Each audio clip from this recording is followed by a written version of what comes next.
My story begins at the very party meant to celebrate my husband's promotion to CEO. David, the man for whom I had sacrificed my entire youth, the man I had built from the ground up, ordered his bodyguard to slap me 30 times while his beautiful young mistress watched as if it were theater. But just 30 minutes later, his prestigious CEO title and his vast fortune evaporated into thin air. He was kneeling at my feet, his voice raw with despair, crying, "Grace, you've ruined me." What could make a wife who had been gentle and patient for 10 years strike back with such devastating and precise cruelty? My story is long and heartbreaking. I only ask for your patience as I tell it. My name is Grace, a name my parents gave me, hoping my life would always be peaceful and serene. I've just turned 35, an age where one is said to have the maturity to understand the ebbs and flows of life. 10 years ago, I married David Miller, my husband. Back then, David was just a small-town boy who had come to New York City with nothing but empty pockets and a heart full of ambition. I was a recent finance graduate from Wharton with a summa cum laude degree. I turned down a lucrative job at Goldman Sachs to build a company with him from scratch. We endured the leanest of times together, sharing a single slice of pizza, pulling all-nighters to finish our first projects. Our love was forged in shared hardship and the absolute belief that, as long as we had each other, we could overcome any storm. And we did. Our small startup grew stronger by the day.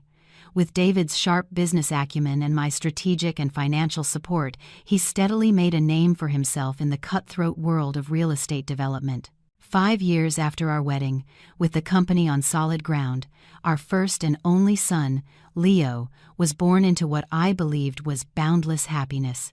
It was then that I decided to step back, to become the steadfast support system for my husband's career. I believed that for a woman, family was the most important thing. Seeing my husband's success and our son's happy childhood, I thought my sacrifice was completely worth it.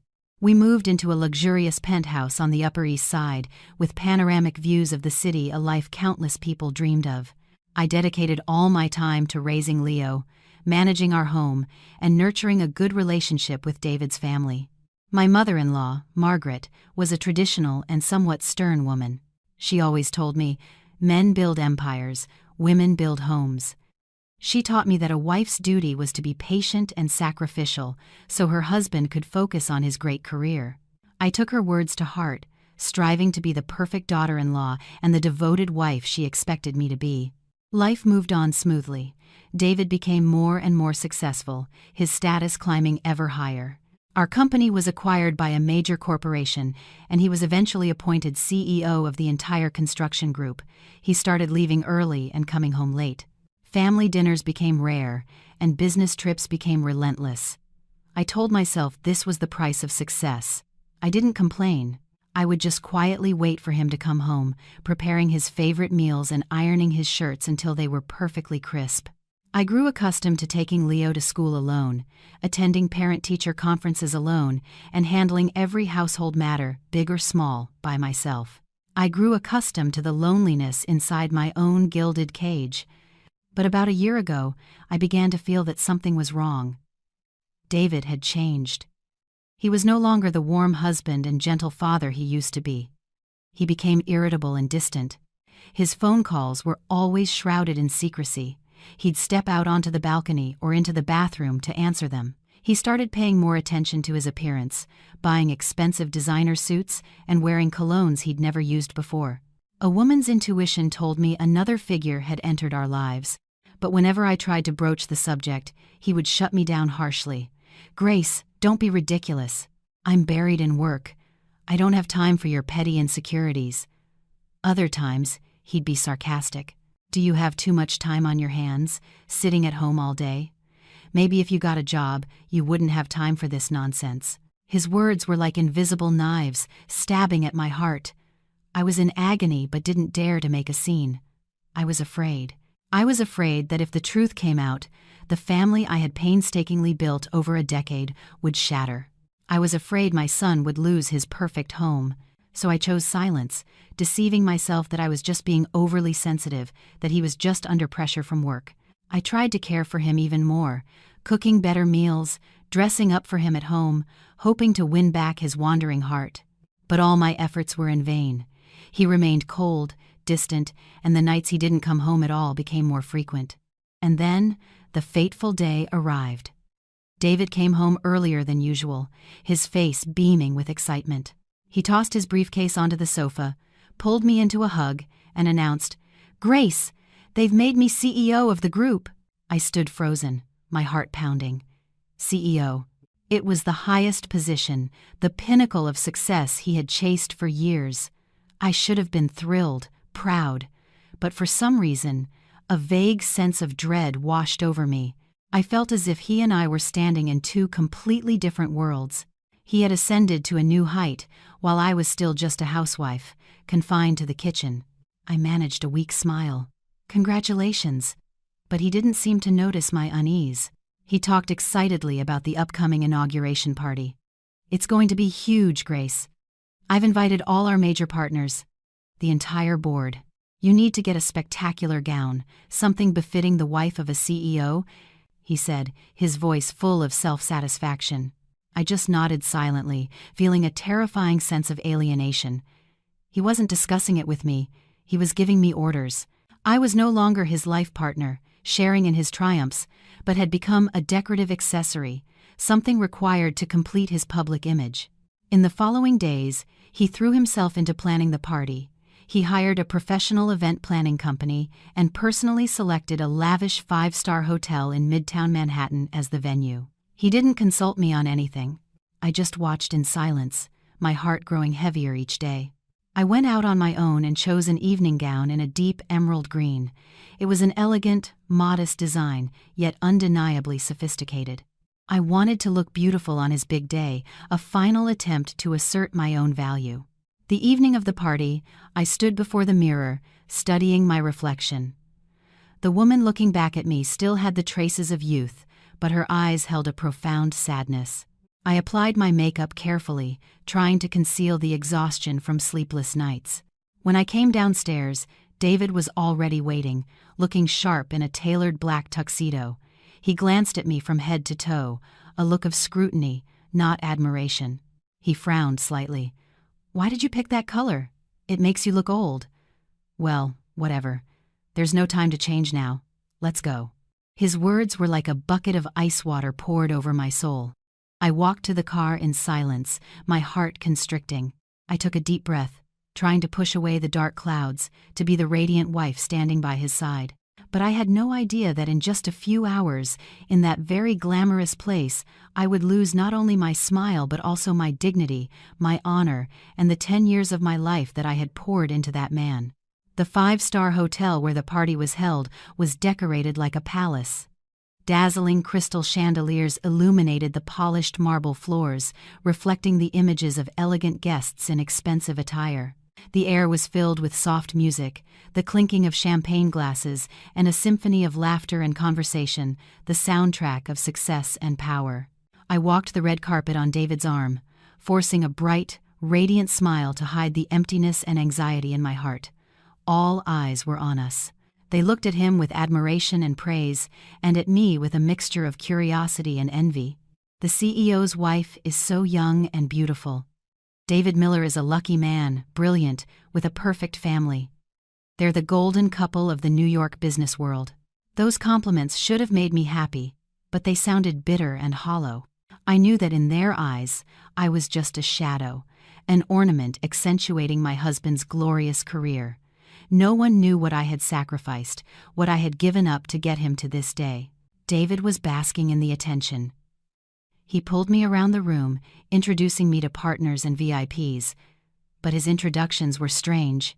He didn't say, "This is Grace, my wife, the woman who built this company with me." He simply said, "This is my wife." The title was formal and grand, but so incredibly distant. It felt like a job description, not a term of endearment for a beloved partner. I felt like a lifeless doll he was parading around to show the world his manufactured perfection. Throughout the party, he barely spoke to me. He was too busy with celebratory toasts, handshakes, and beaming smiles for his business associates. I stood quietly in a corner, holding a glass of red wine I never sipped, my eyes gazing blankly at the crowd. I felt lost, utterly alone at my own family's celebration. My mother-in-law, Margaret, was in her element. Dressed in a luxurious velvet gown, she moved through the room, her face glowing with pride. She boasted about her son, about the CEO position he had just secured, as if it were a victory for the entire family lineage.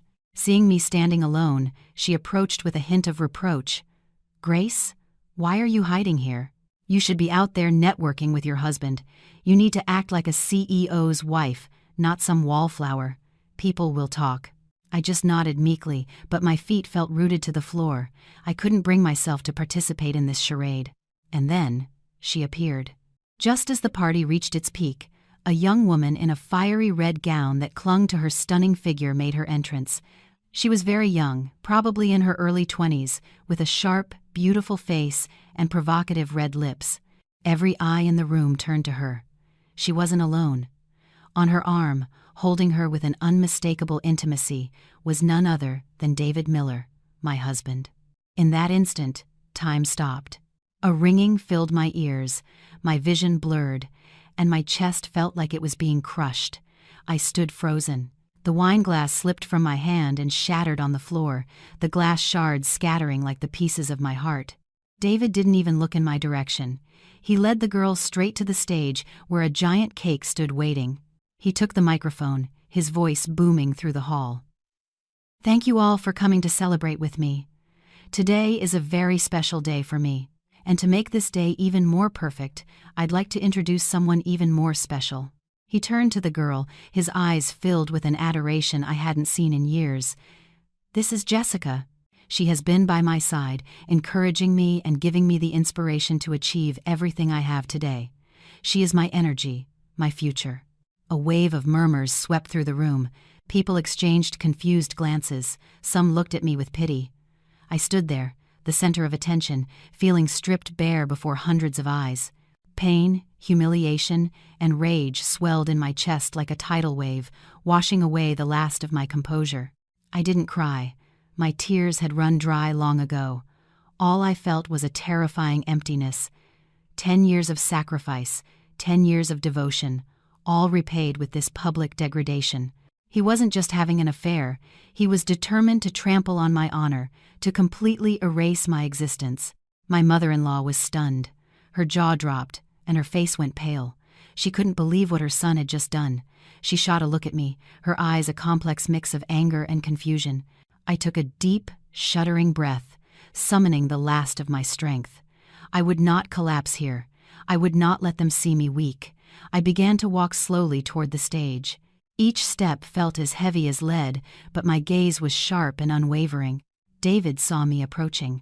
He looked flustered for a moment, but quickly regained his arrogant composure. The mistress, Jessica, looked at me with a defiant smirk, her lips curling into a victorious smile.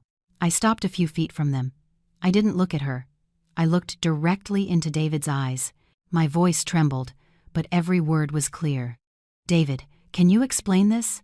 Who is this woman? And what am I, your legal wife, the person who walked with you through the hardest of times?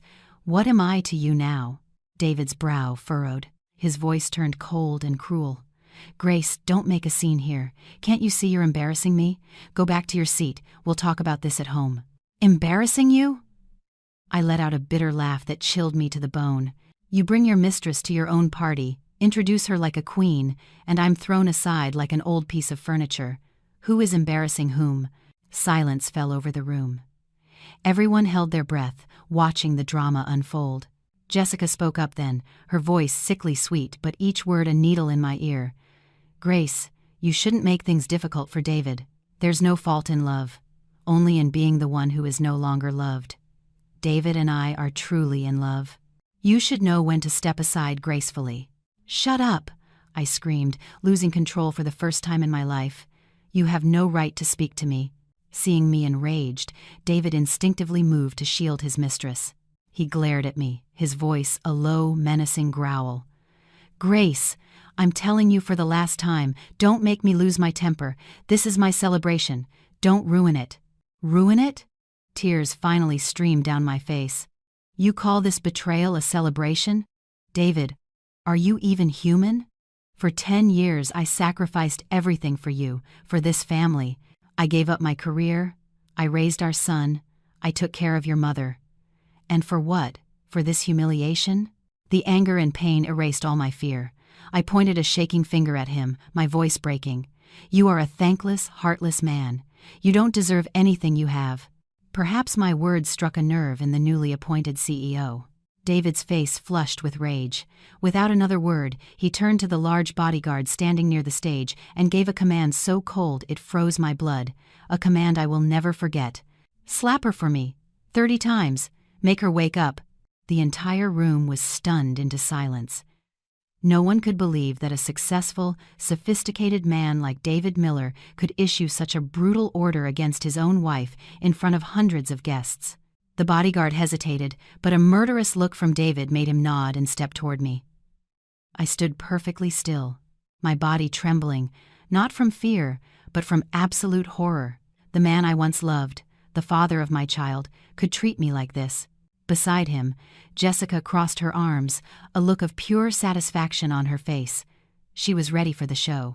Just as the bodyguard's massive hand was about to strike my face, a strange calm washed over me. The pain had morphed into hatred. Weakness was replaced by an iron will. I knew, from this moment on, everything between David and me was over, and he was about to pay a very, very high price for what he had done today. He had no idea that the tragedy he was directing was merely the prelude to his own downfall.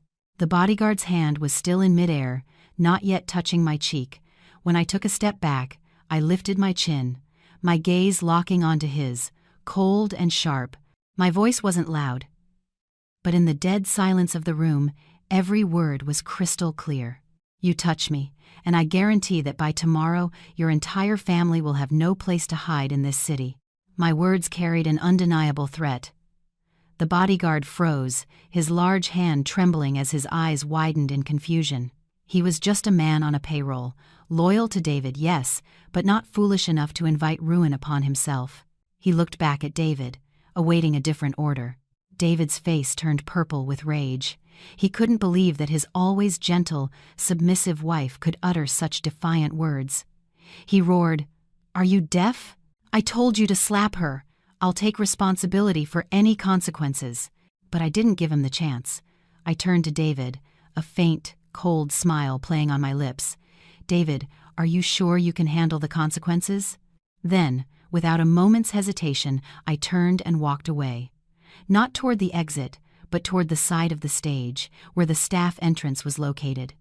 Every eye followed my every step. They didn't understand what I was doing. They probably thought I was fleeing in humiliation. David and Jessica certainly did. They watched me with contempt, as if I were a pathetic loser. My mother-in-law rushed after me, grabbing my arm and whispering, "Grace, don't do anything foolish. Go home, I'll talk to him. Don't embarrass the family any further." I gently pulled my arm away, saying nothing, only giving her a look of pity and sorrow. She hadn't realized that the family she was so desperately trying to protect had already rotted from the inside. I stepped into the backstage area, where a few bewildered staff members stared at me. I ignored them, walked to a secluded corner, and took a small, simple phone out of my clutch. My hand was perfectly steady. I dialed a number saved under a very ordinary name, Arthur. The man on the other end picked up almost immediately. A deep, steady male voice said, "Yes?"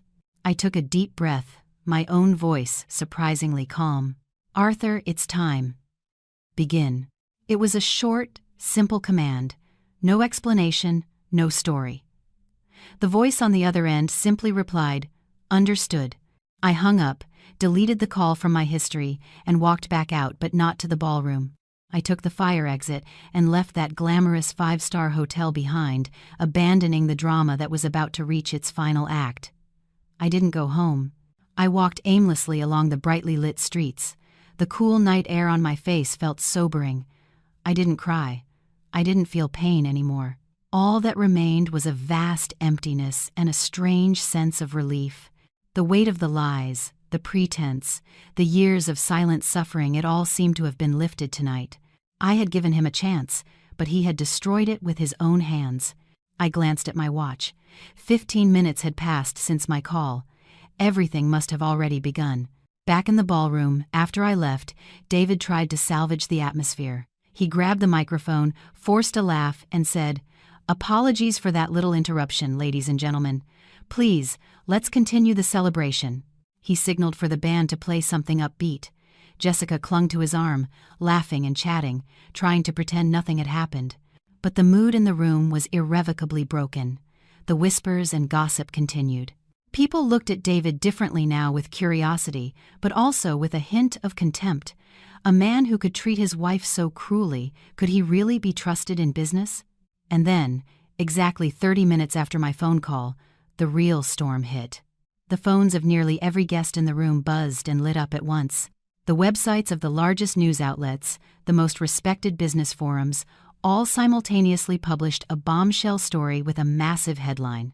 Breaking: newly appointed CEO of Miller Construction Group, David Miller, exposed for massive financial fraud, embezzling hundreds of millions. Accompanying the article was a mountain of irrefutable evidence. Scanned bank statements showing suspicious transactions worth tens of millions of dollars being funneled into personal offshore accounts. Phantom contracts signed with shell corporations. Audio files of David discussing kickback schemes and inflating project values with partners. Everything was clear, detailed, and verified down to the last dollar. The ballroom erupted into chaos. Everyone was glued to their phones, their faces turning pale. On the digital stock market tickers, Miller Construction Group's stock, MCG, instantly turned blood red, plummeting in a freefall. The major partners who had just been toasting David's success were now staring at him with anger and panic. David's phone began to ring incessantly. He answered it, his hand trembling. It was the vice chairman on the line, his voice frantic. "David, it's a disaster. All the evidence of your fraud is online. The shareholders are demanding an emergency meeting, and the SEC is already launching an investigation." David froze. The phone dropped from his hand, shattering on the marble floor. His face was ashen, drained of all color. He staggered, fumbling for his own phone to see the news. When he saw the evidence, his eyes widened in horror. He knew it was all real, and he knew there was only one person who could have possibly had access to all of it. He looked up, wildly searching the crowd for me, but I was gone. He bolted from the ballroom, sprinting down to the main lobby, and there he saw me. I was standing just outside the hotel entrance, as quiet as a ghost. A black town car was already waiting for me at the curb. David lunged toward me, grabbing my shoulders, his voice a crazed roar. "Grace, it was you, wasn't it? This was all you're doing." I didn't answer, just looked at him with an unnervingly calm expression. He shook me violently, his voice breaking with panic. "Why? Why would you do this? Do you want to destroy me? Destroy our family?" Finally, I spoke, my voice as cold as ice. "The one who destroyed everything wasn't me, David. It was you. The moment you ordered your bodyguard to slap me 30 times in front of your mistress, you signed the death warrant for your own career." David froze, and then, as if understanding everything at once, he collapsed. He fell to his knees, clutching at my legs, sobbing hysterically useless, belated tears. "Grace, I was wrong. I'm begging you, take it all back. Please, you've ruined me. You've ruined this family." I looked down at the man kneeling at my feet, the man I had once loved with all my being. The proud CEO was gone, replaced by the pathetic wreck of a failed man. I felt nothing, not satisfaction, not pity, only an infinite weariness. I gently pulled my leg away and took a step back. I turned and walked toward the waiting car, leaving him behind with his desperate cries and a career that had reached its zenith only to plunge into the abyss. The car door closed, sealing me off from the loud, false world behind me. But how did I get that evidence? And who was the man, Arthur, who helped me execute this flawless plan? This wasn't a spontaneous act of revenge carried out in 30 minutes. This was a storm I had been quietly cultivating for a very long time. Many might think my plan for revenge was an impulsive act, a desperate move by a woman pushed to her limit. But no, the storm that obliterated David Miller's career was not created in 30 minutes. It was the result of a long and agonizing process, of more than 6 months spent living in my own private hell, of tears swallowed back down, of pain that had solidified into cold resolve, and of a plan calculated down to the smallest detail. Let me take you back to the beginning. To the day I first realized the husband I had trusted implicitly no longer belonged to me. It started on a rainy afternoon more than 6 months ago. It was our son Leo's 8th birthday. I had spent the entire day preparing a small, cozy party at home, cooking all the dishes that he and David loved. I had called David in the morning to remind him to come home early to blow out the candles with his son. He promised without hesitation, "Don't worry, Grace. I'll be there for my boy, even if the world is ending." I believed him. Leo and I sat at the dining table, beside a birthday cake glittering with candles, and we waited. We waited from 6 p.m. to 7, then 8. The food grew cold on the table. The candles on the cake melted into puddles of wax. Leo, yawning, asked me, "Mommy, why isn't Daddy home yet? I'm so sleepy." My heart felt like it was being squeezed. I pulled him into my arms, trying to soothe him. "Daddy will be home soon, sweetie. He's probably just stuck in a last-minute meeting." But David never came home. It wasn't until almost 11 p.m., long after Leo had fallen asleep on my shoulder, that he stumbled in, completely drunk. On the collar of his white dress shirt, I saw a bright red lipstick stain, a shade I never wore. The overpowering scent of a woman's perfume, mixed with stale liquor, hit me like a physical blow. In that moment, my entire world collapsed. I didn't scream or demand answers. I just quietly helped him to the bedroom, changed his clothes, and then sat alone in the living room, staring out at the rain-streaked city lights. That night, I cried until I had no tears left. I cried for my own naivety, for 10 years of sacrifice being trampled underfoot, and for my sweet, innocent son. The next morning, when David woke up, he acted as if nothing had happened. He offered a cursory, "Sorry I missed the party," and then rushed to get ready for work. He didn't notice my swollen eyes or my unnerving silence. It was his indifference that killed the last shred of hope I had.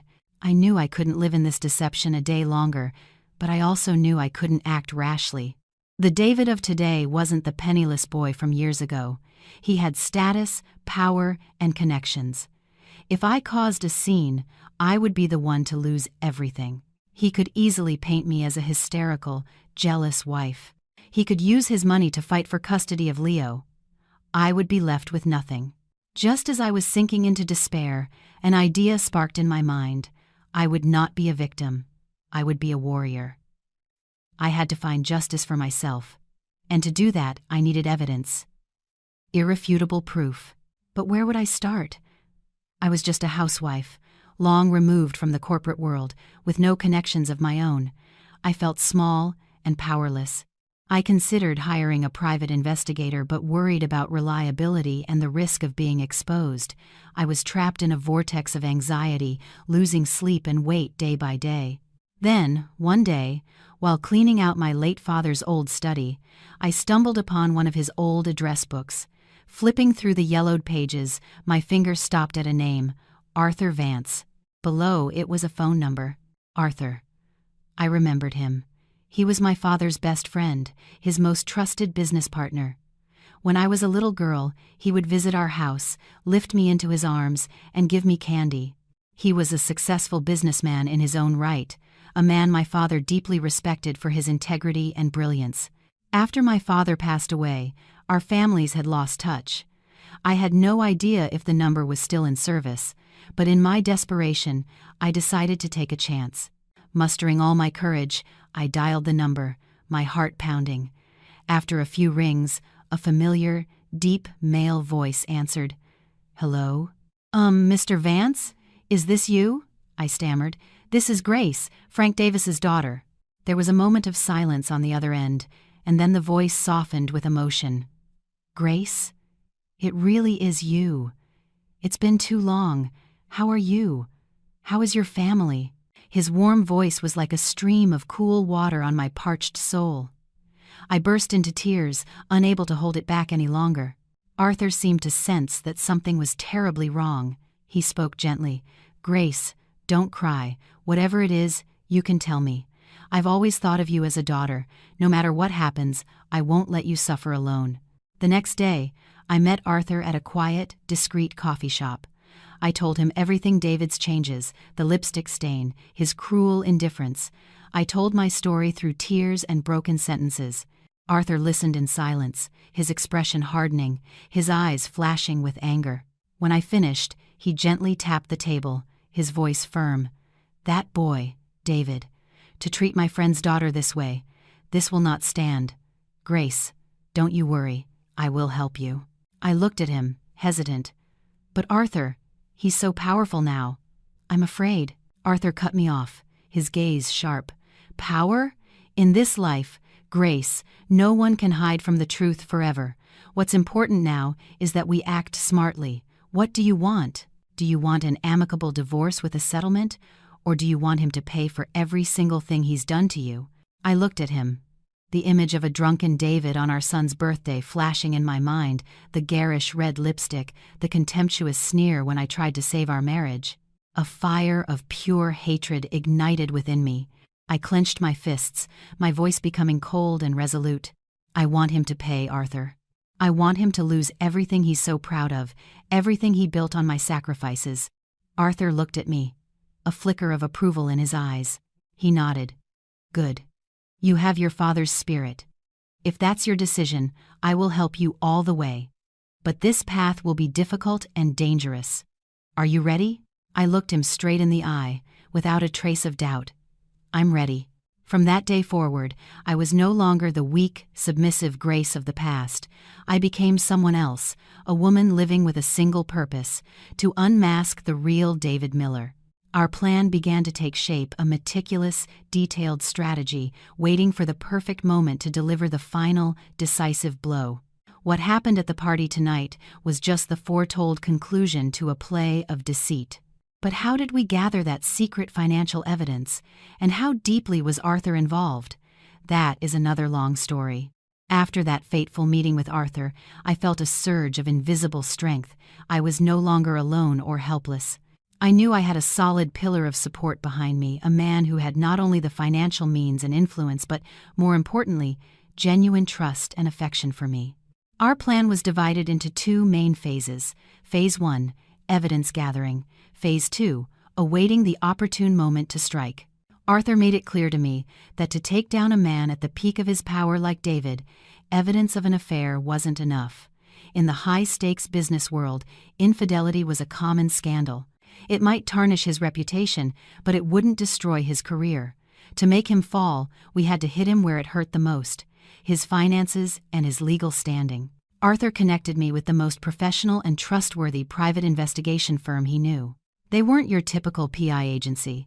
They were a team of real experts, including former FBI agents and cybersecurity specialists. Their fees were astronomical, but Arthur waved it off. "Money is not the issue, Grace. Justice is." The team's first task was to identify the Mistress. Within 3 days, they had a complete file. Her name was Jessica Thorne, a B-list model known for gracing the parties of the city's elite. She had met David at a client event and, with her beauty and cunning, had quickly captured the heart of a man bored with his wife and craving novelty. But that wasn't all. The investigators discovered that Jessica wasn't just a mistress. Behind her was another man, one of David's business rivals, who was using her to extract inside information from the Miller Construction Group. Learning this, I felt a mix of fury and pity for David. He thought he had found true love, a new source of energy, but in reality, he was just another pawn in someone else's game. That pity vanished when I saw the photos the investigators sent, photos of David and Jessica holding hands on shopping sprees at the most expensive boutiques on Fifth Avenue. Photos of them kissing in a luxurious penthouse he had bought for her. And the most painful, photos of them on vacation in Europe, while he had lied to me about an urgent business trip. Looking at those images, my heart felt like it was being pierced by 1,000 needles. But I didn't cry. I saved every single photo in a folder on my computer, which I named The Betrayal. Parallel to monitoring Jessica, the team's more critical mission was investigating David's finances. This was the hardest part, as David was meticulous and sophisticated in his transactions. Arthur had to leverage his own network to assist the team, calling in a favor from an old friend, a senior executive at a major bank, to help trace suspicious money flows. And then, the horrifying truths began to surface. It turned out David wasn't just using his own money to support his mistress. He had started embezzling from the company over 2 years ago. He had established a series of shell corporations registered under the names of trusted associates. He would then create fake construction and material supply contracts between the Miller Group and these fake companies, inflating the costs to siphon off millions. I sat in front of my computer, reading every report, examining every bank statement the team sent over. My hands trembled, not from fear, but from sheer disgust. The man I had once admired for his talent and drive was nothing but a greedy, unscrupulous criminal. He had abused the trust of the shareholders, the board of directors, and me, all to enrich himself. The amount he had stolen ran into the hundreds of millions, a staggering sum, enough for him and his mistress to live in luxury for the rest of their lives. I remembered the early days when we had to count every dollar. I remembered the times I had passed on buying a new dress for myself so he would have enough money to impress a client. In his eyes, all of my sacrifices must have been a joke. The deeper we dug, the more serious the crimes we uncovered. David wasn't just embezzling, he was also involved in bribing city officials to win major development contracts. He had built a sophisticated network of cronyism to cover his illegal activities. After reviewing the entire file, Arthur said only one thing. This man didn't just betray you, Grace. He betrayed the very career he built. He has dug his own grave. I sat there, in Arthur's office, surrounded by stacks of documents. I felt like I was facing a monster created from the greed and lies of the man I had shared my bed with. Arthur asked me, "Grace, with this evidence, we can hand him over to the authorities immediately. He'll face a very long prison sentence. Is that what you want?" I was silent for a long time, the image of our son, Leo, in my mind.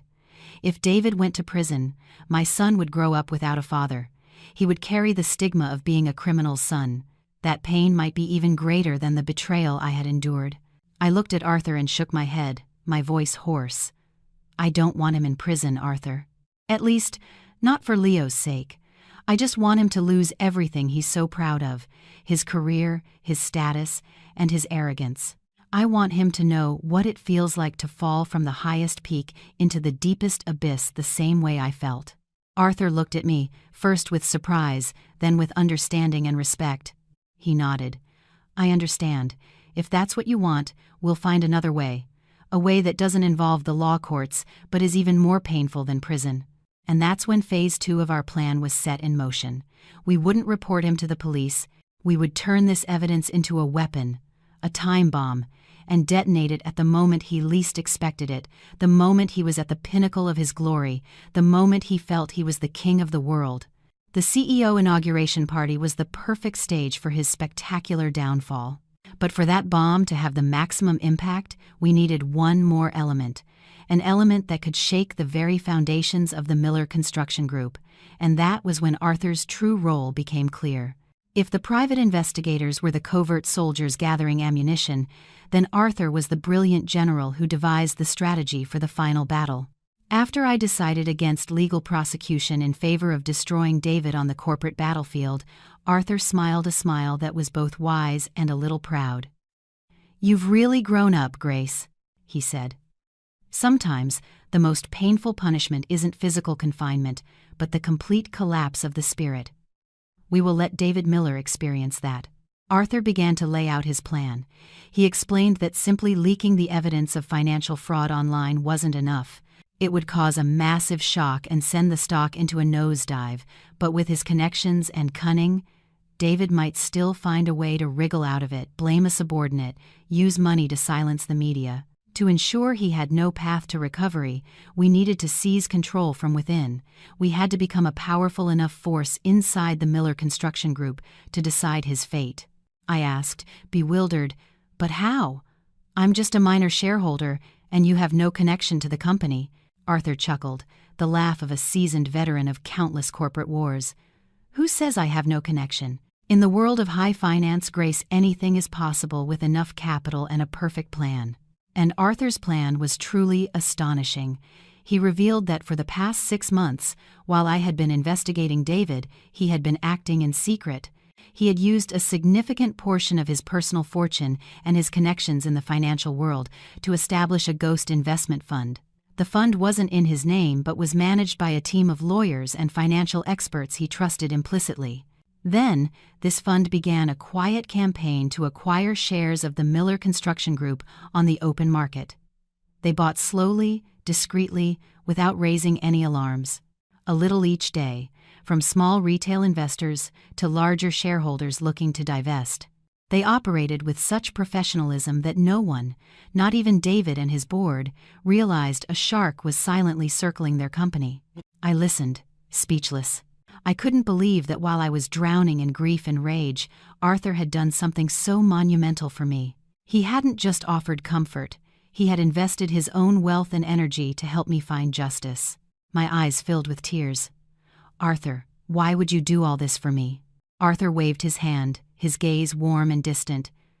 Grace, I'm not just doing this for you, I'm doing it for your father.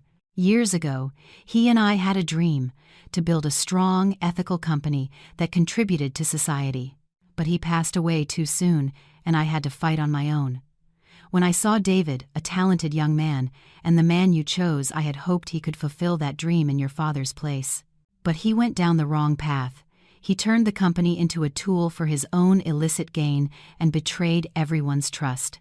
I'm doing this to clean up the mess he made, to restore some integrity to the industry, and most importantly, to protect the only daughter of my dearest friend, Frank Davis. Hearing his heartfelt words, I could only manage 2 words: thank you. A thank you that could never encompass the depth of my gratitude. Arthur continued, explaining that as of now, his investment fund held nearly 30% of the Miller Construction Group's shares. This stake was large enough to make us one of the most powerful shareholders, with a decisive voice in any board meeting. But it was all a secret. No one knew who truly owned the mysterious offshore fund. And now, Grace, Arthur said, his eyes sharp, the final piece of the puzzle is you. Me? I asked, surprised. Yes, I am going to transfer the entire 30% stake held by the fund into your name. You will become the owner of that stock.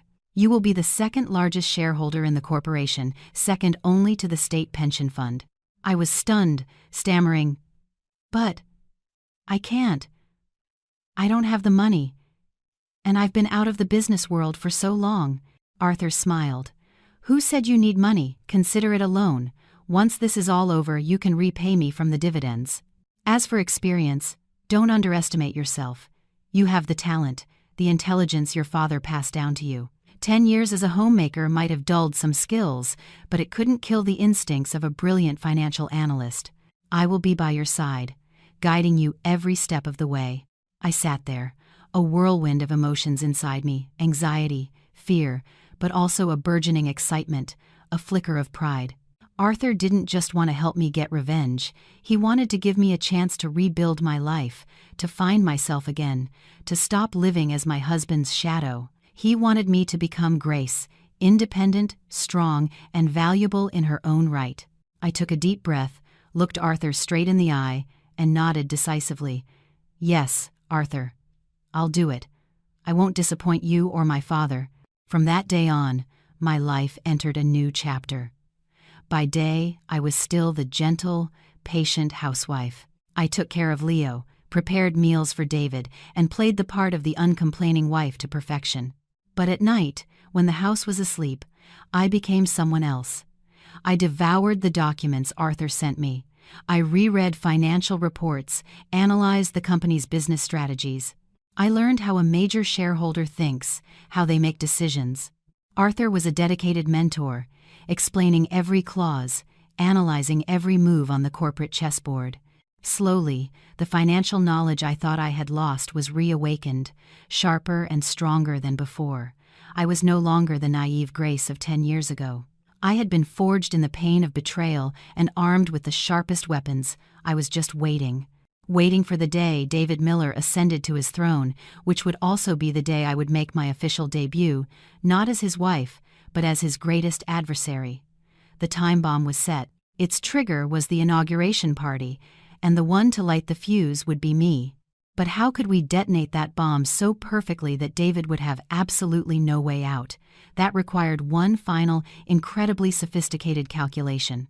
Becoming a silent, major shareholder of the Miller Construction Group gave me an entirely new perspective. I was no longer an outsider, watching helplessly with rage. Now, I could see into every corner, every operation of the empire David was so proud to rule. Arthur arranged for me to have access to internal reports and meeting minutes that were reserved for major shareholders, all under the guise of the mysterious investment fund. Every night, while David was fast asleep after a night out or busy texting his mistress, I was at my computer, transformed into a true financial analyst. The numbers didn't lie. The deeper I delved into the reports, the clearer the sophisticated network of corruption David had woven became. He hadn't just embezzled money through fake contracts, he had abused his power to appoint his cronies to key positions, creating a loyal team to cover for one another. They manipulated projects together, dividing the profits reaped from the sweat and hard work of thousands of other employees. My disgust grew daily. It was no longer just the hatred of a betrayed wife, it was the outrage of an ethical businessperson against the immoral practices that were rotting the company from its core. Arthur and I knew that for the final blow to be truly devastating, we couldn't just rely on a public leak. That was a strike against public opinion. The decisive blow had to be a legal and structural power play within the corporation itself. And that's when the perfect trap was set. Arthur carefully analyzed the structure of the board of directors. Besides David and his cronies, there were other members, the original founding shareholders, dedicated individuals who had been gradually sidelined by David. They were dissatisfied but lacked the power to fight back. They were our potential allies. At Arthur's suggestion, I began a quiet outreach campaign. I didn't approach them myself. Instead, Arthur sent a lawyer representing our fund to meet secretly with each of these board members. The lawyer didn't say we wanted to overthrow David. He simply presented sharp analyses of the company's declining performance, pointed out questionable investment decisions, and planted seeds of doubt. At the same time, he presented a promising restructuring plan, a new vision for the corporation under different leadership. This move was masterful. Arthur framed it not as a personal vendetta, but as a fight for the survival and growth of the entire company. This resonated with the dedicated board members. They began to waver. Meanwhile, I had another mission, one that only I could accomplish: obtaining David's digital signature. Not a normal signature, but a highly secure cryptographic key he used for his most secret transactions, stored on a USB drive. Arthur said if we could get it, we could access top-secret documents that even the PI team couldn't touch. But how? David was incredibly paranoid. He carried that USB key with him at all times. After many sleepless nights, I decided to use his greatest weaknesses against him, his arrogance and his philandering. I knew that his mistress, Jessica, had a habit of demanding expensive gifts. I had my team track her and discovered she was currently coveting a limited edition handbag worth nearly $100,000. I knew she would ask David for it soon. I moved first. I had Arthur use his VIP status to purchase the bag ahead of time. Then, I set my stage. I chose an evening when David seemed particularly cheerful. I cooked a lavish meal, dressed beautifully, and acted exceptionally gentle. After dinner, I pretended to be sad and told him, "David, I know you've been working so hard lately. I also know I can't help much from home, but I just want to do something to make you happy." David looked surprised. I continued, "I heard your friend Jessica really likes a certain handbag. I found out it's very rare, but I managed to have someone track one down for me. I want to give it to her as a welcoming gift. I don't want people to think I'm a jealous, petty wife. I want everyone to see you have an understanding wife." David was completely caught off guard by my magnanimity. The arrogance of a man who believed he had both his wife and mistress peacefully in hand made him drop all his defenses. He looked at me with a mixture of surprise and satisfaction. You really mean that?" "Of course," I replied, acting my part perfectly. "As long as you're happy. But the international payment is a bit complicated, and I'm not familiar with it. Could you use your digital key to help me confirm the transaction?" I have everything ready. I handed him my tablet, which had a fake payment website already open, one created by Arthur's cybersecurity team. It looked identical to a legitimate international payment portal. David, without a shred of suspicion, even chuckled with self-satisfaction. "Of course, let me help you. You really are the most wonderful wife." He plugged his secure USB key into the tablet, entered his password, and clicked Confirm. In that instant, a hidden program activated. The entire contents of the USB drive, including the digital signature and all encrypted files, were copied and sent directly to our secure server in seconds. After the payment was complete, David removed the USB key, completely oblivious. He even praised me for being so thoughtful and promised to treat me better. I just smiled. But inside, a storm was raging. I felt disgusted by my own deception, but also thrilled that I had tricked him so spectacularly. With his digital key in our possession, we unlocked the final door to David's darkest secrets. We found the bribery contracts, the backroom deals to divide project profits, and a massive slush fund he had set up offshore. All of this evidence, combined with what the investigators had already gathered, created a nuclear bomb, powerful enough to obliterate David Miller's entire career and reputation. Everything was ready. We were just waiting for one final thing, the day he was officially appointed CEO. That would be the day he flew highest and the day he would fall the hardest. The trap was perfectly set, just waiting for the prey to walk into it. And my 30-minute phone call at the party was the signal to activate everything, leaking the evidence online, sending the complete file to the key shareholders, and demanding an emergency board meeting. It all happened simultaneously, as precise as a programmed machine, giving David Miller no time to react. But after David's fall, how would my mother-in-law and his family react, and what new battles would I have to face? The earthquake of David Miller's downfall didn't just shake the business world, it delivered a fatal blow to a family that had always prided itself on its prestige and power. That night, after I left, the party devolved into chaos. Guests fled, and the phones of Margaret and other family members rang off the hook. The news of the financial scandal had spread like wildfire. Our magnificent penthouse, once a symbol of success, was now shrouded in an atmosphere of gloom and suffocating tension. I didn't go home right away. Arthur had arranged for me and Leo to stay at a high-end, secure, serviced apartment. He said I needed to stay out of the storm's eye, away from the impending hysteria of the Miller family. He had already arranged for someone to pick Leo up from school that afternoon and bring him directly there. My son knew nothing of the tragedy that had just unfolded. Seeing him sleeping soundly, his face so innocent, my heart ached but also felt a sense of comfort. I had done all of this to protect his future, so he wouldn't have to grow up in a family built on lies and crime. As Arthur predicted, the very next morning, my mother-in-law, Margaret, managed to get the apartment's number and called me. Her voice wasn't its usual tone of reproach, it was the frantic scream of a wounded animal. "Grace, you venomous snake, you've destroyed my son. You've destroyed this entire family. You get back here right now and face me." I replied calmly, "Margaret, I'm not coming back. That place is no longer my home." "How dare you?" she shrieked. "Don't think this is over. You've ruined our family's honor. I will not let you get away with this. If you don't come back, I will find you." I knew she wasn't making an empty threat. She was a bitter and manipulative woman. But I was no longer the meek daughter-in-law who only knew how to bow her head in obedience. I was prepared. My voice was cold as I told her, "Margaret, I suggest you calm down. Your son wasn't destroyed by me. He destroyed himself. If you continue to cause trouble, I'm afraid the evidence of his bribery will also find its way to the district attorney's office. At that point, it won't just be about losing his CEO title." My words were like a bucket of ice water on her rage. She fell silent. She knew I wasn't bluffing. Embezzlement was bad, but bribery could put David behind bars for a very long time. She hissed into the phone, You're threatening me." "I'm not threatening anyone. I'm stating a fact. I'm giving you and David two choices. 1, a quiet divorce. I get full custody of Leo and a fair share of the assets I helped build. I will not release the remaining evidence. 2, you continue to fight me, and we can all watch and see how many years in prison David gets.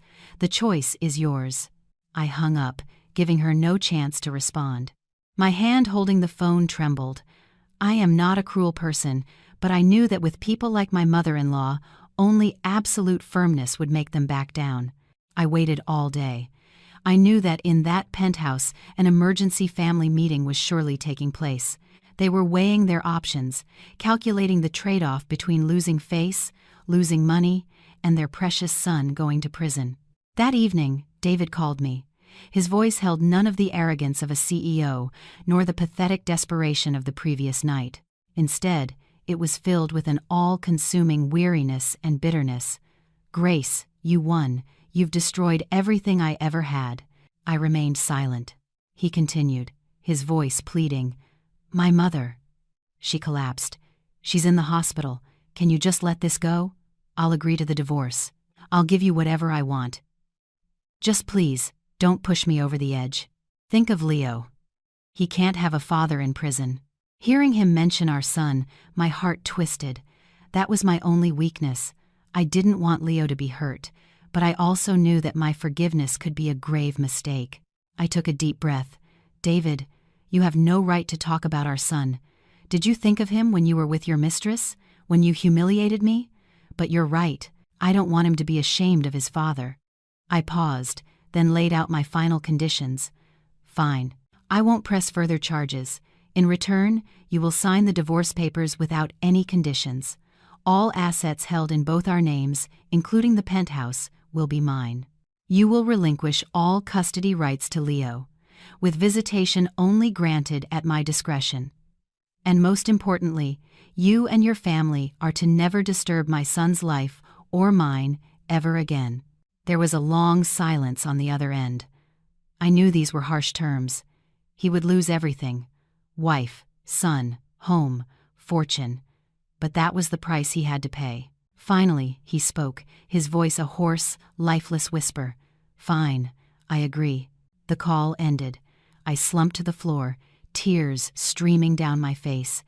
I had won, but I felt no joy, only a terrifying emptiness.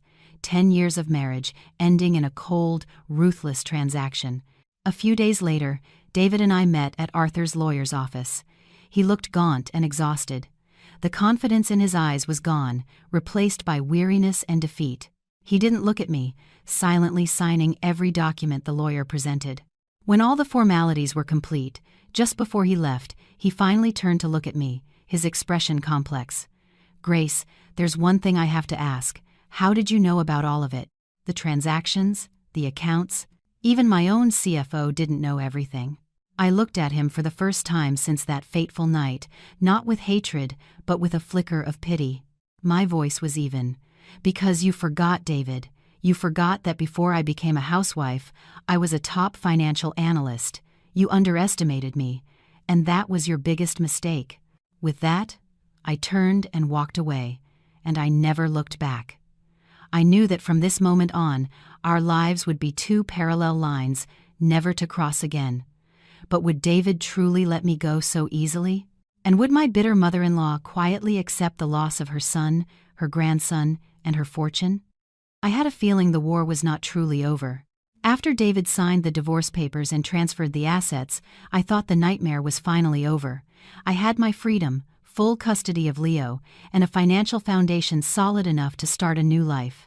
The penthouse, a place that held both my greatest happiness and my deepest pain, was now mine and my son's. I had it completely redecorated, throwing out everything that belonged to David, trying to erase every trace of his betrayal. I wanted to make it a true home for us, a place filled only with laughter and peace. Leo seemed to sense the change. He didn't ask about his father as much anymore, and was more cheerful and lively. Watching him play in the living room, my heart felt warm. I told myself that all my struggles were worth it. Arthur visited us often. He was more than an uncle or a mentor.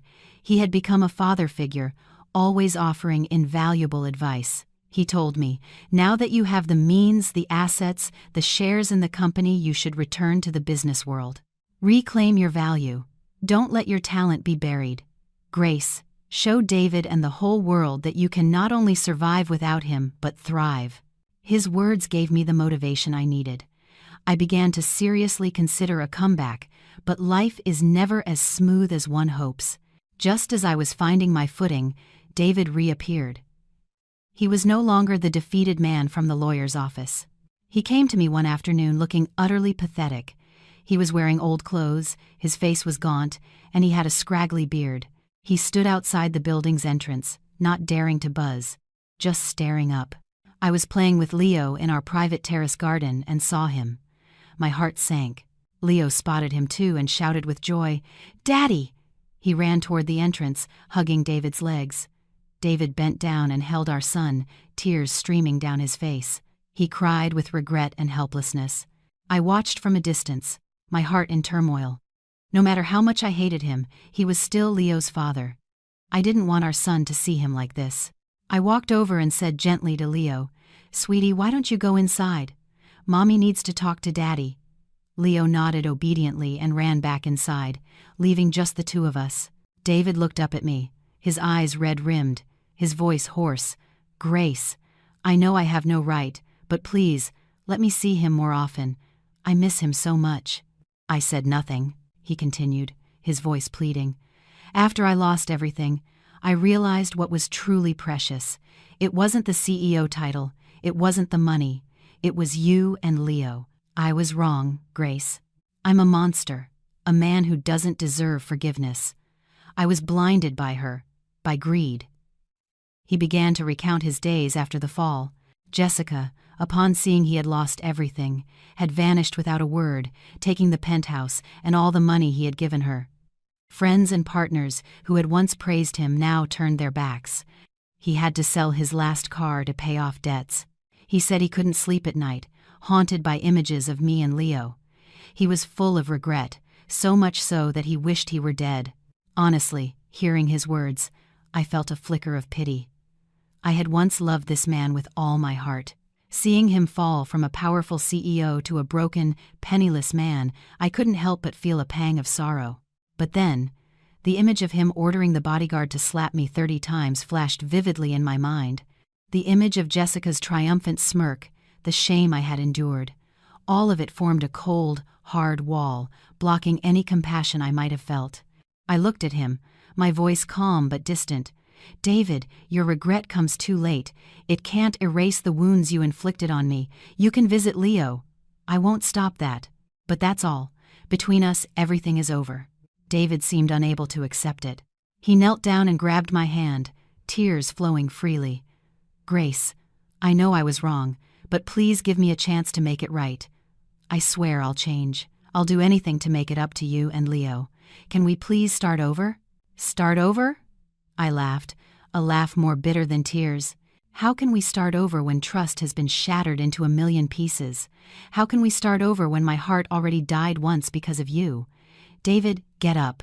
Don't make yourself look even more pathetic in our son's eyes. With that, I turned, walked inside, and closed the door, leaving him kneeling there with his choked sobs. That night, I couldn't sleep. I tossed and turned, wondering if I had been too cruel. Was his remorse genuine? But reason prevailed. A man who could betray me once could do it again. My softness now could be the seed of another tragedy in the future. But I was wrong. David's appearance wasn't just a plea for forgiveness. Behind that pitiful facade was another plan, one far more sophisticated and venomous. A plan orchestrated by none other than my former mother-in-law, Margaret. She hadn't accepted defeat so easily. And once again, I was about to face a new war. One fought not with violence, but with the one weapon that could destroy me: my love for my son. While David was playing the part of the repentant man, Jessica Thorne, the mistress who had ignited the fire, was facing her own tragedy. After David's downfall, she quickly realized her golden ticket had expired. Without a second thought, she packed up all the designer clothes and cash David had lavished on her and disappeared from the penthouse. She thought she could simply walk away, find another wealthy benefactor, and resume her luxurious lifestyle. But she had underestimated Arthur, and she had underestimated me. Arthur had told me, "We can spare David for Leo's sake, but we cannot spare those who enabled his wrongdoing, especially the one who publicly humiliated you." He had his people track Jessica, not for petty revenge, but to reclaim what wasn't rightfully hers. Arthur gathered irrefutable proof that David had used embezzled company funds' illegal money to buy Jessica the penthouse, the car, and to finance her lifestyle. Legally, all those assets were the proceeds of crime and had to be recovered to compensate the company and its shareholders. A week after she vanished, while Jessica was enjoying a vacation at a luxury resort, a group of men in dark suits, accompanied by a lawyer, found her. They weren't loud or violent. They simply served her with a court order demanding the return of all assets received from David Miller, including the penthouse, the sports car, and the millions of dollars in her bank accounts. Jessica was stunned. She screamed that they were gifts, that David had given them to her willingly, but the lawyer just smiled and presented the evidence of the illegal money trail. He explained that if she did not return them voluntarily, she would face federal charges for knowingly receiving and laundering stolen assets, a crime that carried a hefty prison sentence. Faced with the threat of jail time, Jessica completely fell apart. Her arrogant, triumphant demeanor vanished, replaced by sheer terror. She had no choice but to sign the papers and give everything back. In a single day, she went from a model living in the lap of luxury to being completely broke, even in debt from her lavish spending. But her tragedy didn't end there. David's scandal had made her infamous. The media branded her a shameless homewrecker and a gold digger. Her modeling career, already struggling, was over. No brand, no designer would associate with such a tainted image.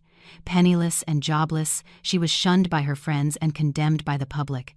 She had to move out of her fancy apartment and back into a tiny, cramped room, a bitter reminder of the life she thought she had escaped. Unable to accept her rapid fall from grace, in a fit of desperation, she came looking for me. I was preparing dinner when the doorbell rang. I checked the security monitor and saw Jessica standing there, looking like a wreck. Her hair was a mess, her face was gaunt, and the sharp beauty she once had was gone. She was wearing cheap clothes, and her eyes were red with hatred. I didn't open the door.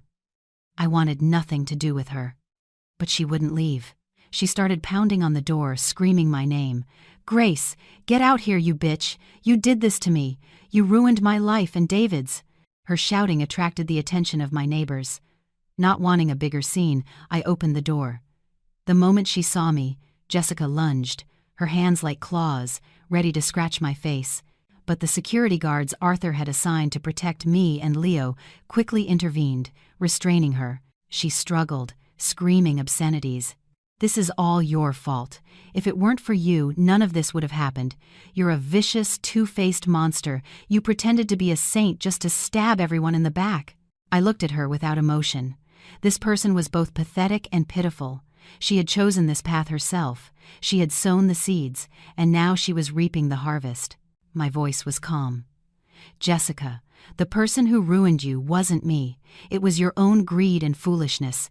Did you think you could build your happiness on someone else's pain? Did you think money could buy you everything? You were wrong. What you're experiencing now is simply the price of your choices." "You!" Jessica was speechless. She stared at me, her eyes a mixture of hatred and despair. "You got your husband back. You got the money back. You must be so pleased with yourself, right?" I shook my head. "I didn't get my husband back. We are divorced, and I have no reason to be pleased. My victory wasn't in taking you or David down. My victory was finding peace for my son and finding myself again. That's something you will never understand." I signaled for the guards to escort her away. She didn't resist this time, just stumbled away, a lonely, defeated figure. Watching her go, I felt no joy, only a deep weariness and a bitter lesson about life. Greed can elevate a person quickly, but it can also plunge them into the deepest pits of hell. Jessica's fate was sealed. But I didn't know that elsewhere. My former mother-in-law, Margaret, having witnessed her son's ruin and her former daughter-in-law's rise, was already plotting her next move. She realized a direct confrontation was useless. She decided to take a different path, one that targeted my only weakness, my love for my child. And David, in the role of the repentant father, was the most important piece in her new, insidious game of chess. The war wasn't over. It had just entered a new, quieter, and far more dangerous phase. My life with Leo settled into a deceptive calm. On the surface, Everything seemed to have resolved. David no longer bothered me, and Margaret no longer appeared to scream insults. I began to immerse myself in my work at the corporation. Under Arthur's guidance, with a 30% stake, I held a seat on the board of directors. At first, I was met with suspicion and scrutiny. They saw me as just a housewife who had gotten lucky, but I didn't give them a chance to look down on me. I used every bit of my financial knowledge, sharpened by the recent turmoil, to deliver incisive analyses and strategies. I identified loopholes in the old management system left by David and proposed effective restructuring solutions. Gradually, I earned the respect of the other board members. They began to see me in a new light as a capable professional. I felt alive again, like my true self. I was no longer just the CEO's wife. I was Grace, an independent and formidable businesswoman. But while I was busy rebuilding my life, another conspiracy was taking shape. Margaret, after the initial shock, refused to accept defeat. She couldn't stand the thought of her son losing everything and her grandson being taken from her. In her twisted mind, it was all my fault. She believed I had entrapped and destroyed her son, and she was determined to reclaim what was lost. Her primary target was Leo. She knew Leo was my only vulnerability. If she could get him on her side, she could use him as leverage to threaten me, to force me to return part of the assets, or even to accept David back into my life. To achieve this, she began to manipulate David. She stopped berating him and instead offered comfort, planting a toxic idea in his head. Everything you had, the penthouse, the money, it was all your hard work. Grace was just a freeloader. Now she's stolen it all. You can't let her get away with it. You have to get your son back. Leo is the heir to this family. He belongs with his father and his grandmother. You need to show him that life with us is better. Leo is your trump card to get everything back. Influenced by his mother and bitter over his losses, David's demeanor changed. The facade of remorse vanished, replaced by a cold, calculating determination to win back his son at any cost. He stopped pleading for my forgiveness. Instead, he began to weaponize his parental rights. By law, I have visitation rights. You can't stop me, he said coolly over the phone. I couldn't refuse. The law was on his side. I had to agree to let him see Leo every weekend, and that's when the new war began. Every time David came to pick up Leo, he brought mountains of expensive gifts, the latest toys, designer clothes. He took him to the most extravagant amusement parks and the fanciest restaurants. He tried to paint a picture of a glamorous, materialistic world, one that my simple, work-focused life couldn't provide. Leo, being a young child, was easily captivated. Every time he came back from a weekend with his father, he would have a new toy and stories about all the amazing places his dad had taken him. At first, I didn't think much of it, assuming it was his way of making up for lost time. But then I started noticing changes in Leo. He began making unreasonable demands. He complained that my cooking wasn't as good as the restaurants, that his toys at home were boring compared to what his dad bought him. Then one day, he said something that shattered my heart. "Mommy, I want to live with Daddy and Grandma. It's more fun over there. They have better toys." I was speechless. I couldn't believe that David and his mother would use their own child, their own grandson, as a tool, poisoning his innocent mind with materialism. The battle grew worse. David started bad-mouthing me to Leo, telling him that Mommy was too busy with work and didn't love him anymore. He said life with me was hard, and that only living with him and Grandma would be fun. Margaret did the same. Whenever David brought Leo to her house, she would hug her grandson and cry, telling him how much she missed him and how his cruel mother had torn them apart. They performed a perfect play, painting me as a terrible, selfish mother in our son's eyes. I was in agony. I tried to explain to Leo, to tell him that I loved him more than anything in the world. But how could an 8-year-old understand the complex schemes of adults? All he saw was that being with his dad meant being spoiled and getting everything he wanted, while being with his mom meant following rules and doing homework. An invisible wall began to grow between us. Leo became more withdrawn, speaking to me less. Sometimes I'd catch him secretly calling his grandmother, whispering something before quickly hanging up when he saw me. I knew I couldn't let this continue. They were trying to steal my son from me, not with force, but with the most sophisticated and cruel psychological manipulation. I talked to Arthur. He was furious but advised me to remain calm. "Grace, don't confront them directly. It will only put Leo in a more difficult position. We have to find another way. We have to let him see their true colors." But how? I felt completely lost, like I was losing this war. I could be strong in the boardroom. I could face down powerful opponents, but I crumbled before my son's tears and his growing distance. I realized this was their ultimate revenge. They weren't targeting my assets or my career. They were targeting the most precious thing I had left, my son's heart. And just when I was at my most desperate, something unexpected happened, an event that not only concerned my family but also unearthed an even darker secret of David Miller's, a secret that would change everything. While the silent, brutal war for Leo's affection was being waged, I had to carry on with my work at the corporation. With Arthur's guidance, I gained a firm grasp of the business operations. The board of directors appointed me as vice chairwoman, in charge of finance and strategy, a clear acknowledgement of my efforts and capabilities.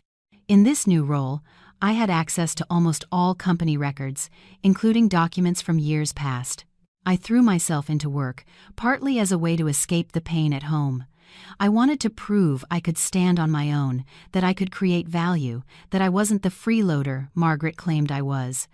And it was during this process, while reviewing old projects for restructuring, that I stumbled upon a terrifying secret. A secret that had been buried for 5 years, one far darker and more cruel than David's embezzlement. It was a luxury condominium project in Long Island City, one of the first major projects that had propelled David and the Miller Group to new heights. On the surface, it was a resounding success, bringing in enormous profits. But as I flipped through the dusty archived files, something felt wrong. The cost reports for construction materials showed irregularities. Key components like steel and concrete were recorded as top grade, with correspondingly high costs. But when I cross-referenced them with invoices from the suppliers, I found a huge discrepancy. It looked like there had been a fraudulent substitution of lower quality materials. My instincts screamed that something was terribly wrong. I asked a trusted civil engineer, a contact from Arthur, to secretly review the project's original blueprints and technical files. After a few days, he called me, his voice grave. "Madam Vice Chairwoman, we have a huge problem. For a building of this scale, the structural steel required by the design is of a very high grade. But based on inspection reports and some other documents I've found, I suspect a large portion of that steel was swapped out for a cheaper, inferior grade to cut costs. If this is true, the entire building's structural integrity is in serious jeopardy." A ringing filled my ears. A high-rise luxury condominium, home to hundreds of families, built with substandard materials, it meant the lives of thousands of people were hanging by a thread. I couldn't believe it. David, as greedy as he was, couldn't be so depraved as to gamble with human lives. But the documents didn't lie. I had my team dig deeper. And then, I found it. A file stamped, "Top Secret," buried deep in the archives. It was a report on a workplace accident that had occurred at that construction site 5 years ago. A large section of scaffolding had collapsed, killing 2 workers and injuring several others. But strangely, this accident had never been made public. Not a single mention in the press, no report filed with the city or OSHA. It had been perfectly covered up. Inside the file, I found a handwritten statement from the site manager at the time. He wrote that the scaffolding had collapsed because the reinforced concrete on that floor was substandard and couldn't bear the load. He stated he had repeatedly warned project management, led by David Miller himself, but his warnings were ignored. Then I found a document that made my blood run cold. It was a settlement agreement, signed by David and the families of the 2 deceased workers. He had paid them a massive sum, millions of dollars per family, in exchange for their absolute silence. He had used money to buy their silence, to cover up his crime, to bury the lives of 2 men beneath the foundation of his fraudulent success. I sat frozen in my office, a chill spreading through my body. David's career hadn't just been built on my sacrifices, it was built on the blood and tears of innocent people. He wasn't just an embezzler and a cheating husband. He was an indirect murderer, a cold-blooded monster who would trample over anything to get what he wanted. My hatred for him now transcended anything personal. This was about conscience, about morality, about human life. I thought of the hundreds of families living in that building, going about their daily lives, sleeping, eating, playing on a ticking time bomb, completely unaware. I could not stay silent. I called Arthur immediately and told him everything. He was quiet for a long time after I finished. I could feel his silent fury through the phone. Finally, he spoke, his voice hard as steel. "Grace, this cannot be ignored. We have to bring this to light. Not just for the 2 men who died, but for the safety of the thousands of people living there now. This is no longer just your fight. This is our responsibility to society." I knew, in that moment, that the war had entered a new chapter, one far more dangerous and brutal. Our opponents were no longer just David and Margaret, but the entire network of cronies who had helped him cover up this crime. They would not let us unearth the past easily. But I was no longer afraid.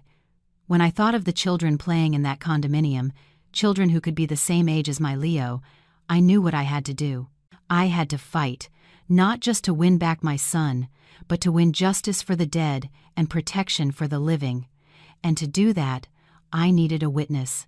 The one person left who knew the truth of the accident 5 years ago. The site manager who wrote that report. But where was he? And would he have the courage to testify against such a powerful and ruthless force? Discovering the buried secret of the fatal accident gave Arthur and me a trump card that could end the entire game, but this card was also a double-edged sword. It could utterly destroy David Miller and his network, but it could also put our own lives in danger if we weren't careful. Men who would cover up a deadly crime would stop at nothing to silence anyone who threatened to expose them. Our most critical objective was to find Frank Peterson, the site manager from 5 years ago who had written the damning report. He was the only living witness, the key to unlocking justice. But after the accident, Mr. Peterson had vanished. Company records simply stated he had resigned, with no forwarding address. Arthur deployed his best team of private investigators to find him. The search dragged on for weeks. We were close to despair, thinking he had either been silenced permanently or had fled to a place he could never be found. Then, a breakthrough. The investigators discovered that his wife was still living in a remote, rural town in West Virginia. She lived alone, was in poor health, and rarely interacted with strangers. "This might be our only lead," Arthur said. "Grace, I think you should go yourself. Only your sincerity, as a mother also fighting for her child, might be able to reach them. But be extremely careful." I decided to go. I told my friends I was going on a business trip for a few days and left Leo in the care of a trusted friend. Then, I took a bus to West Virginia alone. Arthur had 2 of his best men follow me discreetly for protection. The journey was long and tiring, but my heart was on fire. I didn't know what I would face. Would Mrs. Peterson even speak to me? Was her husband still alive? And if he was, would he dare to testify? Mrs. Peterson's house was a simple, old cottage tucked away on a small lane. When I arrived, she was sitting on her porch, her sad eyes gazing into the distance. She looked frail and weary. Seeing a stranger dressed in city clothes, she was immediately on guard. I greeted her politely and slowly began to speak. I didn't mention the accident at first.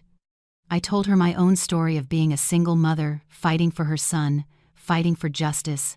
I spoke of the sleepless nights, the pain in a mother's heart. My story seemed to touch the heart of this woman who had also endured so much suffering. The wariness in her eyes softened. After a while, feeling I had earned a sliver of her trust, I gently asked about her husband and the accident. As soon as I mentioned it, her expression changed dramatically. Her face went pale, and her hands began to shake. She waved her hands dismissively, her voice panicked. Don't talk about that. We don't know anything. Please, just leave." I knew she was terrified. I knelt before her, taking her cold, thin hands in mine, tears welling in my eyes. "Ma'am, I'm begging you. I know you and your husband have suffered immensely. But this isn't just about my family anymore. It's about the lives of thousands of people in that building. If it collapses, it will be a catastrophe. Please, just give me a chance to speak with your husband." Mrs. Peterson looked at me, her own eyes filling with tears. She began to cry, the sobs she had held back for 5 years finally breaking free. She told me that after the accident, David Miller had threatened her husband. He told Frank that if he ever said a word, his family would pay the price. He had his men stalk and terrorize them for months. Unable to bear the pressure, Frank had been forced to flee, living on the run, never daring to contact his wife and children directly, only managing to send a little money home now and then. She said her husband was a broken man, living in constant torment, blaming himself for failing to protect the men who had died and for being forced to live as a coward. Hearing her story, my hatred for David intensified. He wasn't just cruel, he was despicable. He had destroyed an honest family's life to hide his own crimes. I spoke with conviction. "Ma'am, things are different now. You and your husband don't have to suffer alone anymore. I have powerful support. We can protect you. If your husband is willing to stand up, I promise you we will get justice for everyone."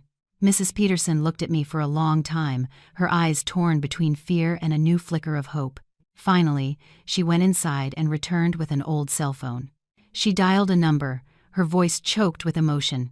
"Honey, someone is here to see you. I think you should come home. Maybe it's time we stopped running." The next day, Frank Peterson came home. He was thinner and looked much older than his picture in the company file. His eyes were hollow, reflecting years of anxiety and exhaustion. When he met me, he sat in silence. I recounted everything: David's downfall, the evidence I had, and the imminent danger the building is in. I showed him the report he had written 5 years ago. Seeing his own handwriting, his weary shoulders began to shake. He buried his face in his hands and sobbed like a child, releasing 5 years of pent-up guilt and helplessness. When he finally composed himself, he looked at me, a resolve I hadn't seen before hardening his eyes. His voice was hoarse but firm. "Miss Miller, I have lived with this guilt for 5 years. It's time I did the right thing. I will testify. I will tell the whole truth. Even if it costs me my life, I can't let thousands of people live in danger, and I can't let my fallen brothers rest without justice." His words moved me deeply. I knew we now had the final, crucial piece of the puzzle. That very night, Arthur sent a team to relocate the Peterson family to a secure, undisclosed location. Everything was in place for the final confrontation. But we both knew that once we played this card, David and his network would not go down quietly.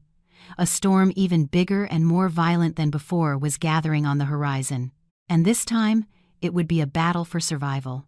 Frank Peterson's agreement to testify escalated our fight to a whole new level. It was no longer a corporate scandal or a domestic dispute. It was a major criminal case with profound implications. Arthur immediately assembled a team of the best criminal defense lawyers in the country. The entire dossier evidence of the accident, Mr. Peterson's original report, and his new, detailed testimony was meticulously prepared and submitted directly to the U.S. Attorney's Office.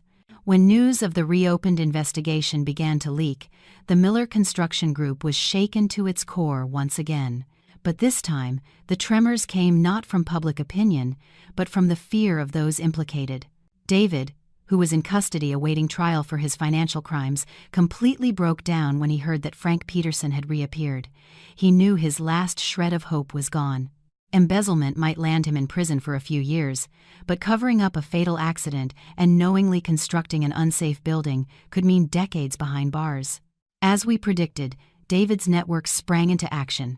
They couldn't let the truth come out, because if David went down for this, he would take them all with him. A series of dirty tricks began. First, they tried to bribe Mr. Peterson. They sent an envoy to his safe house with an offer of a staggering amount of money, far more than David had used to silence him years ago. They promised his family a new life overseas if he would just change his testimony and claim he was coerced into writing the original report. But Frank Peterson refused. 5 years of living in torment was enough. "Money can't buy back a man's conscience," he told them. "I'd rather die with a clear conscience than live rich with guilt." When bribery failed, they turned to intimidation. The Peterson family started receiving anonymous threats against their lives. Men were seen lurking around their secure location, trying to create a climate of fear. But thanks to the tight security provided by Arthur's team, all their plots failed. Simultaneously, they launched an attack on me. A vicious smear campaign, even worse than before, was unleashed online. They hired trolls to spread false rumors, painting me as a manipulative woman who would stop at nothing to seize control of the company, even fabricating stories to frame her ex-husband. They spun a narrative where I was the villain and David was the tragic victim. These lies, though baseless, had an impact. I was once again facing a storm of public pressure. There were days I didn't want to leave the house or read the news. My only source of strength was holding my son and seeing his innocent smile. But this time, I wasn't alone. Arthur used his own reputation to publicly refute the rumors. Respected journalists began their own investigations, publishing in-depth articles that exposed the truth behind the cursed condominium project. Public opinion began to shift. People started to see this not as a messy divorce, but as the serious criminal case it was. Finally, the day of the trial arrived. It was a case the entire nation was watching. David was brought into the courtroom in a prison jumpsuit, looking frail and defeated, his eyes empty. The arrogant CEO was gone forever. In the gallery, his mother, Margaret, was a shadow of her former self. She didn't cry or scream. She just sat there, her eyes vacant, staring at her son. The key witness, Frank Peterson, took the stand. He recounted the entire truth of the accident, his voice trembling but clear and strong.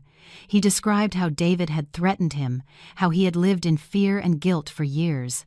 His testimony, combined with our irrefutable evidence, painted a complete picture of the crimes committed by David Miller and his accomplices. The trial lasted for days. One by one, the members of David's corrupt network were exposed. Those who had colluded with him in embezzlement, bribery, and the cover-up could not escape justice. In his final statement to the court, David no longer denied his guilt. He stood, turned to face me where I sat in the front row, and bowed his head. His voice was hoarse, filled with a late, desperate remorse. "Grace, everything was my fault.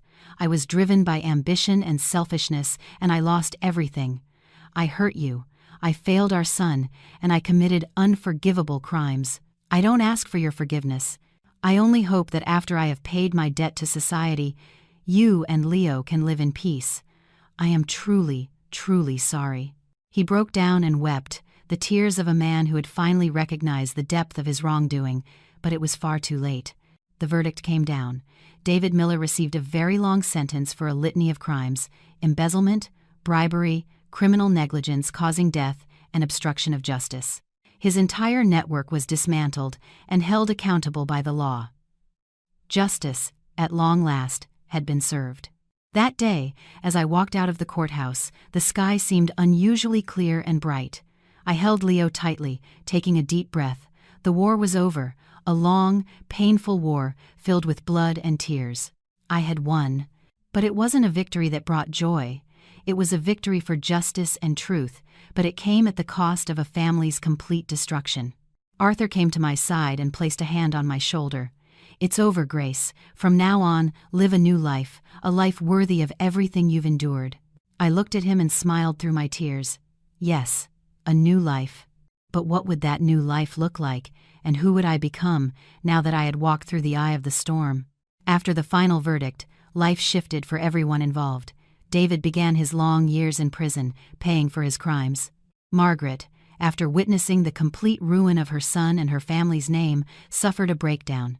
She sold her home and moved back to her small hometown, living a quiet, secluded life, stripped of her pride and arrogance. I heard from mutual acquaintances that she had aged considerably and rarely left her house. Perhaps, in her solitude, she finally understood her own mistakes, that her blind indulgence had helped push her son down his criminal path. I no longer hated her. I only felt a quiet sadness for the fate of a mother. As for me and Leo, we started a new journey. I sold the penthouse, a place that held too many painful memories. With part of the money, I bought a warm, sunny apartment overlooking a park. With the rest, along with the dividends from my corporate shares, I decided to do something more meaningful. I established a charitable foundation named the Grace Project, dedicated to providing free legal and psychological support to women who are victims of domestic abuse and betrayal. I wanted to use my story and my experience to empower other women, to let them know they are not alone and that they have the strength to reclaim their own lives. I continued my work at the corporation, but my ambition was no longer for power. My goal was to clean up the remnants of David's corruption and build an ethical, sustainable company based on integrity. With Arthur and the reformed board, we launched a major overhaul. We ordered a structural review of all past projects, especially the Long Island City condominium. Fortunately, experts concluded that while materials had been compromised, the core structure was not in immediate danger of collapse. We publicly disclosed the full truth to the residents and funded a massive project to reinforce and repair the entire building, ensuring their absolute safety. The act was costly, but it was a crucial first step in rebuilding the trust that had been shattered. My life was no longer about lavish parties and designer brands. It was simpler, but filled with meaning. Every morning, I took Leo to school. Every afternoon, I picked him up, and we would cook dinner and do homework together. On weekends, we would walk in the park or participate in activities for the foundation. I felt happy, a true happiness that came from inner peace, not from external wealth. Occasionally, I would take Leo to visit David in prison. I did this not because I had forgiven him, but because I didn't want my son to lose his father entirely. I wanted him to understand that although his dad had made terrible mistakes and was paying the price, he was still the man who gave him life. The David in prison was a changed man. He was quieter, the arrogance in his eyes replaced by a deep, abiding regret. Every time he saw Leo, he cried. He taught our son to be a good person, to always listen to his mother, and to never, ever follow in his father's footsteps. Seeing this, I felt a sense of closure. Perhaps the punishment of the law was the only thing that could have truly made him see the light. Arthur remained a constant presence in our lives, a father and a great friend. He watched me grow, watched me find myself again, and he was happy. "Grace," he would often say, "your Father in heaven would be so proud of you." Every time he said it, my eyes would sting with tears. I had not let my father down. I had not let Arthur down. And most importantly, I had not let myself down. One evening at sunset, I sat on my balcony, watching the city lights begin to twinkle. Leo ran out and threw his arms around my neck, whispering, "Mommy, I love you more than anything in the world." I hugged him close, kissing his soft hair. A gentle evening breeze drifted by, carrying the sweet scent of flowers. I smiled. The war was truly over. I had weathered the greatest storm of my life. I had lost so much and suffered deeply, but in the end, I had found a safe harbor. It wasn't a man, and it wasn't a fortune. It was freedom in my soul, the unconditional love of my son, and the value of an honest life. I knew there would be more challenges ahead, but I was no longer afraid, because I knew that after the rain, the sun always shines. And I, Grace, had finally found the peace and serenity that my name had always promised.